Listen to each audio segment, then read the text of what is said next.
All right, here we are, our fourth day of the Buoy 10 season, August 4th.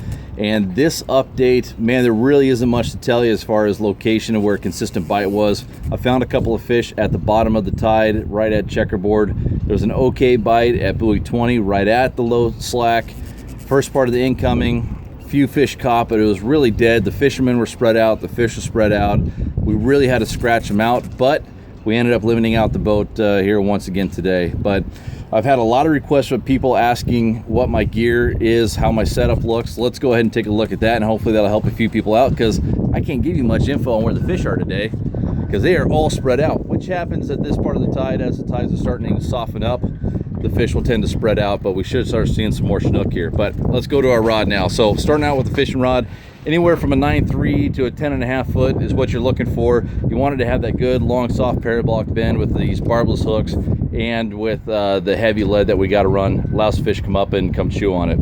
As far as the line and the reel goes, make sure that you have a line counter reel. That's really going to help out a lot. You got to make sure that you pinpoint the depth of where these fish are biting.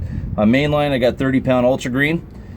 That works really well down here. It doesn't grab too much water, so I can have a consistent depth and not have to run a ton of lead. Now onto my terminal tackle. Just a T-bead there to grab the weeds. An Oregon tackle slider there. And then off the slider for my dropper line, it's about 18 inches down to the snap for my lead. Now the reason why I got it that length is that 18 inches is the exact same length as my bumper, and this helps keep the flasher from getting tangled up. This bumper is 200-pound ultra green, and again it's 18 inches long, and that goes down to my flasher. And the flashers I've been running are the 8-inch size, the medium. The larger ones tend to grab a bit more water than I like, and the smaller ones don't put out as much flash as these mediums, so I've been running the mediums.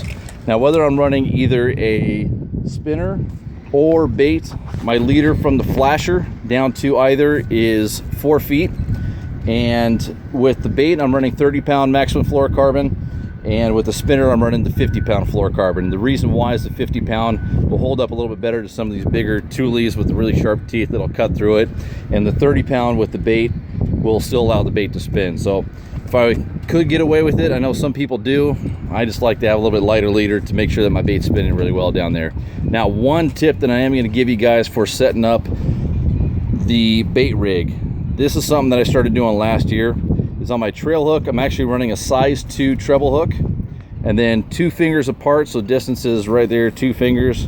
Yeah, now you can see it, 2 fingers apart, out to a size 2/0.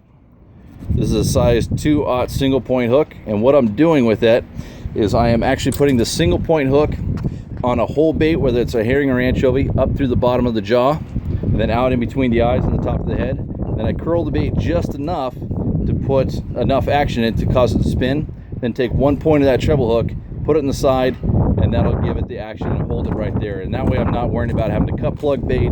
I'm not worried about getting bait down fast and taking the time to cut plug and make sure it's spinning right. It's always going to spin perfectly with that single point through the bottom jaw of a whole bait, herring or anchovy, and then a treble hook curled up and just one point into it. So give that a shot. Hopefully that gets you guys into a few more fish down here, and hopefully I'll have a better and more thorough report with some more specifics tomorrow. These softer tides, we should start seeing some more Chinook. That's it for here. We'll see you guys tomorrow. Later.